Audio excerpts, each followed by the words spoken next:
今日はウルトラダイナミコの、ロンとパトリックがサークルズに遊びに来てくれたので、ちょっと簡単なインタビューを、行います。So, right. So, thank you for visiting circles. Oh, of course. We're happy to be here. We are so happy to having you guys. Yeah.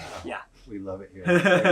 Yeah. Wouldn't miss it. Yeah, it's not. It's our pleasure. Our pleasure. So, how's your trip this time in Japan? It's a lot different than our first trip, I feel like. So last time is 3.5 years ago. Yeah. And I feel like our first trip, we didn't have anything planned. We didn't know what to expect. And this trip, we had a little bit more of an idea of what we wanted to see, and we prepared a little better. And we didn't even bring bikes this time. We tried to make it as easy on ourselves as possible because we really did overwhelm ourselves last time in a good way, as it turned out. But it's really nice to be here again after what feels like an eternity, 3.5 years. 2019 feels so long ago. so long. Yeah. So what is your main purpose for this trip? We had kind of a shorter trip this time, and it's mainly just a business trip to see the factory. Yeah, factory. So we toured the factory and met with a bunch of the engineers there and just talked through our product line and just future products that we have in the pipeline. And we were lucky to get to see our production run in progress. Oh, so that was really special. To see a mold stamped down, come out, steam everywhere, and out comes an ULTRADYNAMICO tire. It's like seeing your child birth. One of the most beautiful things I've ever seen. Yeah.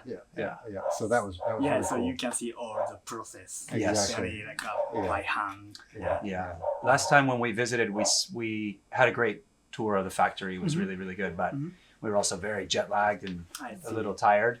So this time we planned a little bit to come a day or so beforehand to be rested and ready to go. And I think it was a smart move. So. Such a beautiful factory too.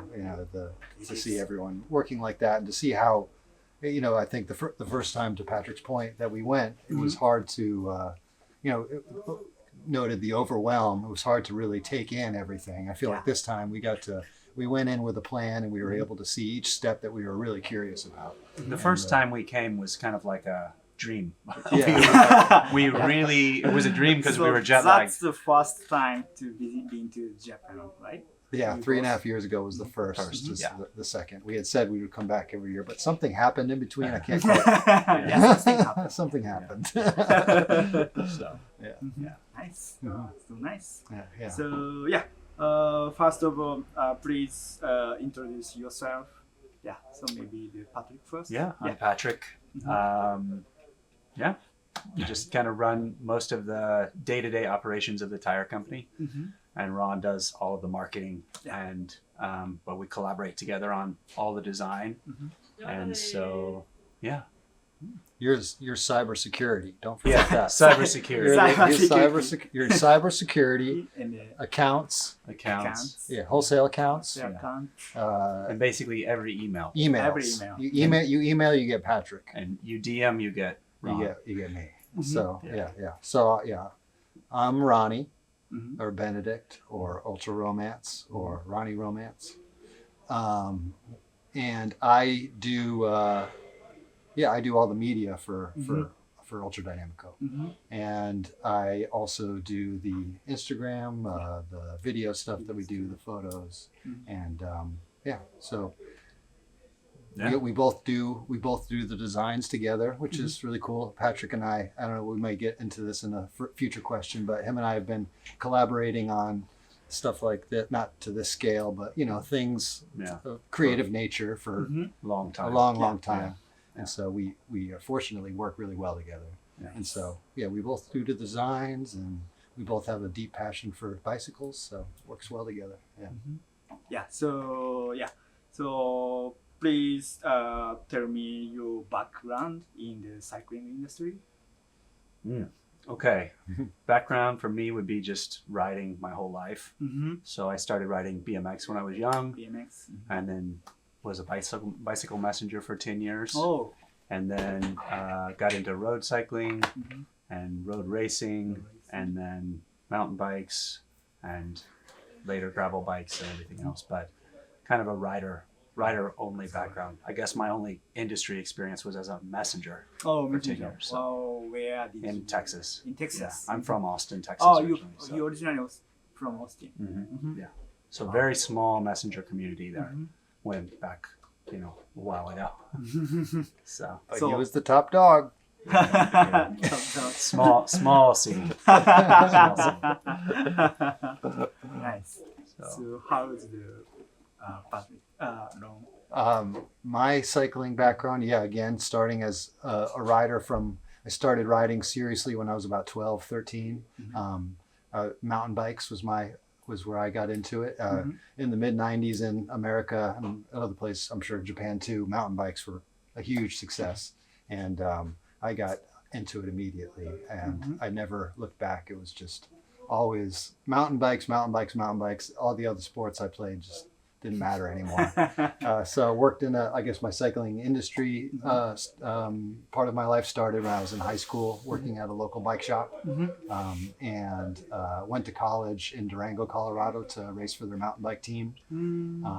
Quit the mountain bike team and and started riding a more relaxed lifestyle type stuff, and was really into fitness and bodybuilding at the time, and so it worked well for me. So riding through college, mountain biking, backcountry stuff, and when I left Durango, Colorado, I moved to Texas. That's where I met Patrick in Austin, and that's when I started more road racing and things like that. there's a big road scene in Austin. Big road racing scene in Austin. So that was around 2004 or so, 2005, and we had a lot of fun doing that. I was a messenger briefly with Patrick, and we were instant friends.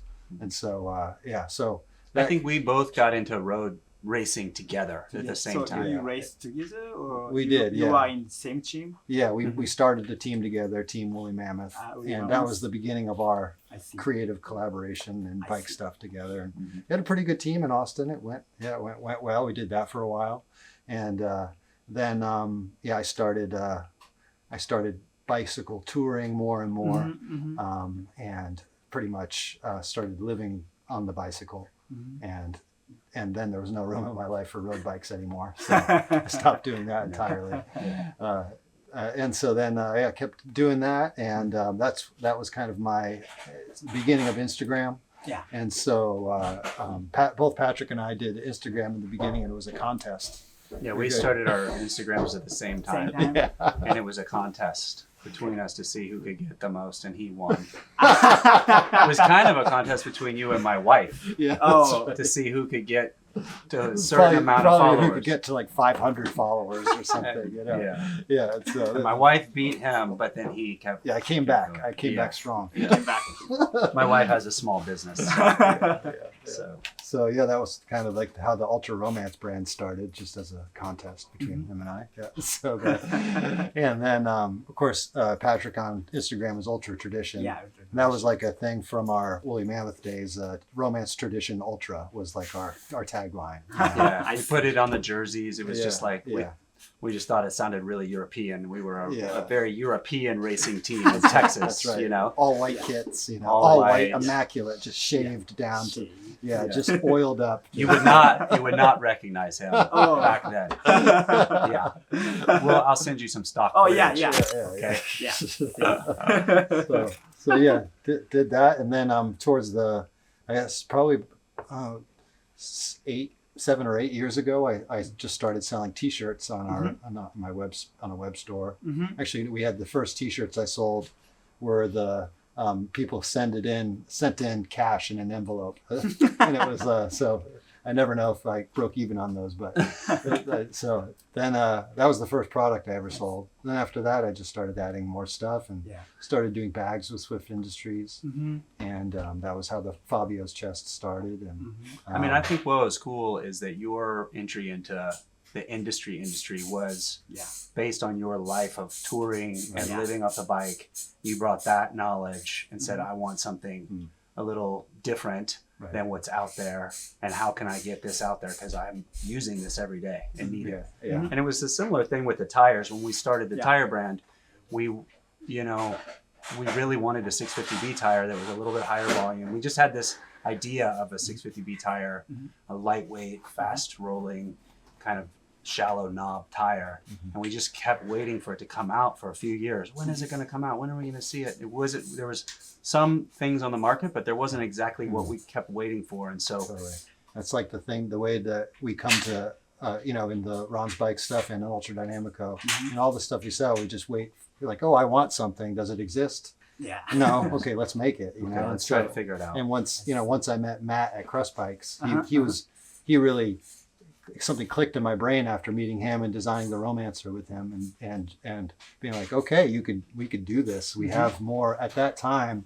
It's like all the bigger brands were so late to get to Instagram and the social media that we had like double the followers than like Specialized, and you're like, wow, how did this happen? Yeah. And suddenly these small brands had a big voice, and so we were able to start these small brands that way. And I think ushered in a new like golden era of small brands in cycling, which what we saw in the mid 90s when I got into it with mountain bikes, when all of this cool stuff from small brands was available.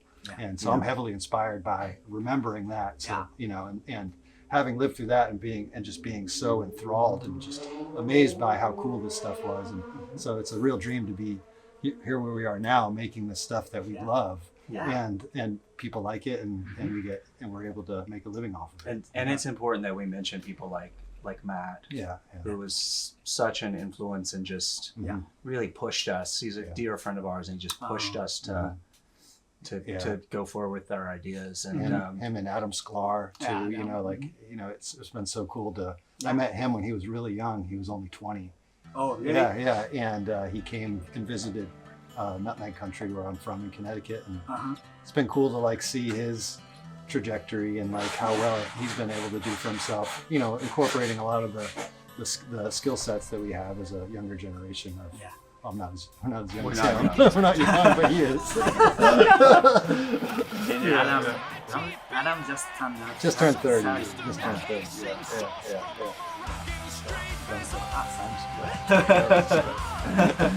I think first time I met him, he was 24. Yeah. Still got a baby face.